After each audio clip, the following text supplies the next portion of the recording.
Hello world, it's me, Binta, your Fulani scientist. I'm sharing with you today my mother's refugee card. It's actually all in French, so carte de refugee just means refugee card. And she's had it for over, I would say 25 years now, since 1998 she's had it. And there's a picture of her when she was 36. Even in that photo, you can tell she tried to smile, looking on the bright side of things. And her name, Nom, that's French for first name. It's Habibatu. Prenom, last name, Ba. Age, 36 years. 36 ans. Ans is years. Profession, Managere, that's just French for housewife. My mom was actually a businesswoman. She used to sell little trinkets and stuff to support us. And domicile, I'm not sure what that means. Maybe someone would know. Domicile.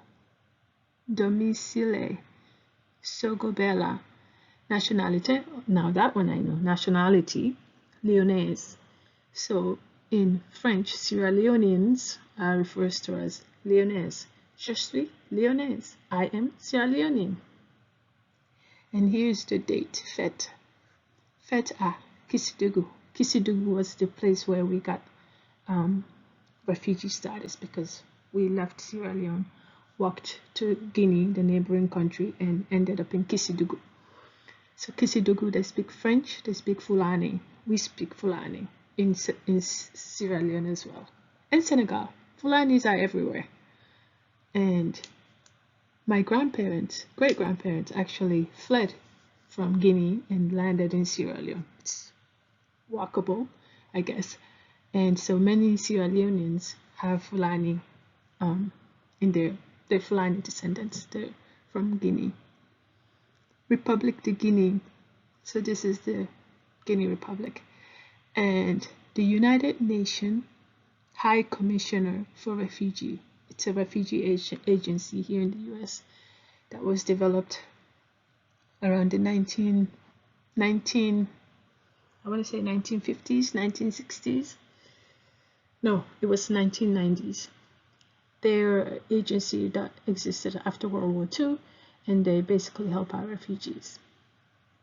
And I often associate the UNHCR with the American Red Cross. Clearly they're different, but this plus Red Cross here in the actual refugee card is red, so I always associate the plus red, the Red Cross, with our refugee experience from Sierra Leone to Guinea. So from Guinea to Senegal, my mom carried this card to the refugee. When you show this card, or when they request to see this card, this was proof that you were a refugee, that you were not trying to flee the country or enter the neighboring country under false premises and say that you were a refugee. So my mom signed this document. So a signature authenticated. So her authorizing signature was her thumbprint. So there's a thumbprint right there. 25 years later, she still has it. My mother never went to school. She never learned to read and write, but she made it. She made us what we are today. And my PhD is all thanks to her. So to me, she's the PhD recipient, not me.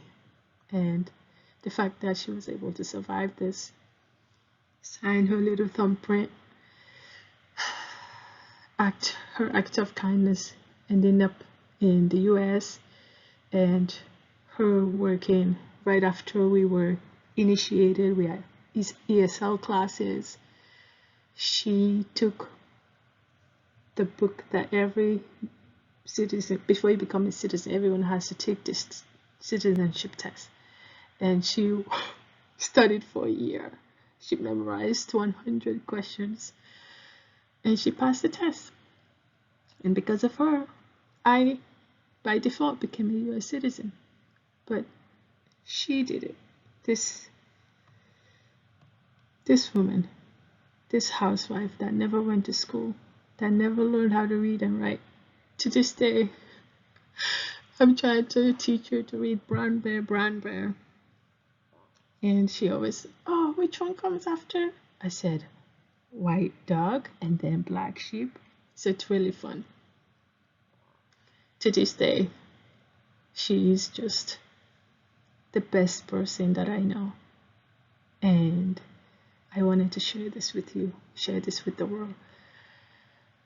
I want the world to know who Miss Habibatu Ba is to me and to so many others that she's shared her love and her kindness and her stories with.